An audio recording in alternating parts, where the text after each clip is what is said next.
আসসালামু আলাইকুম। অর্চিস কিচেনে আপনাদের সকলকে স্বাগত জানাই। আশা করছি সকলেই অনেক ভালো আছেন। আলহামদুলিল্লাহ আমিও ভালো আছি।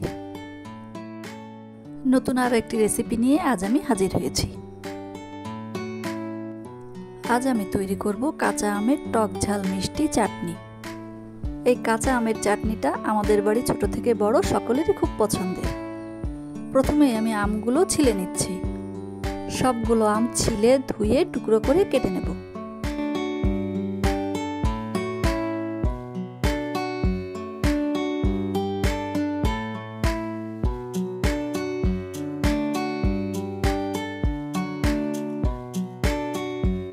এবার চুলোয় কড়াই বসিয়ে পানি দিয়ে দিচ্ছি টুকরো করে রাখা আম।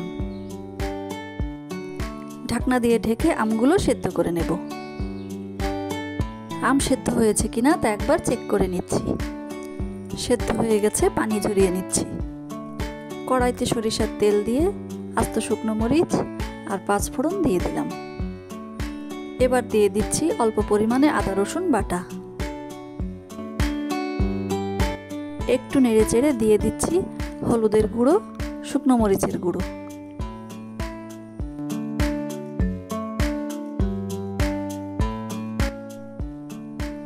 মশলাটা ভালো মতো কষিয়ে দিয়ে দিচ্ছি স্বাদ মতো চিনি এবং পরিমাণ মতো পানি।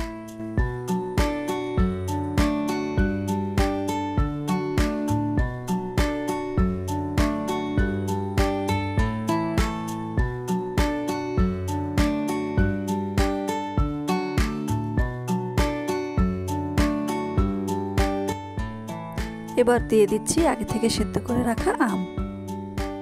আমগুলো নেড়ে চেড়ে ভালো মতো মশলার সাথে মিশিয়ে নিতে হবে। ভাজা 5 ফোড়নের গুঁড়ো দিয়ে দেব।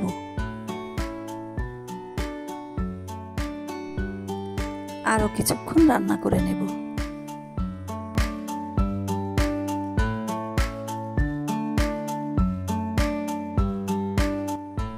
এভাবে চামচের সাহায্যে আমগুলো একটু থেতো করে নেব।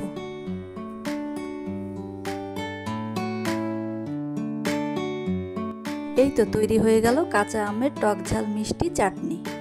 এই চাটনিটা আপনি ডাল ভাতের সঙ্গেও খেতে পারেন বা রুটির সঙ্গেও খেতে পারেন।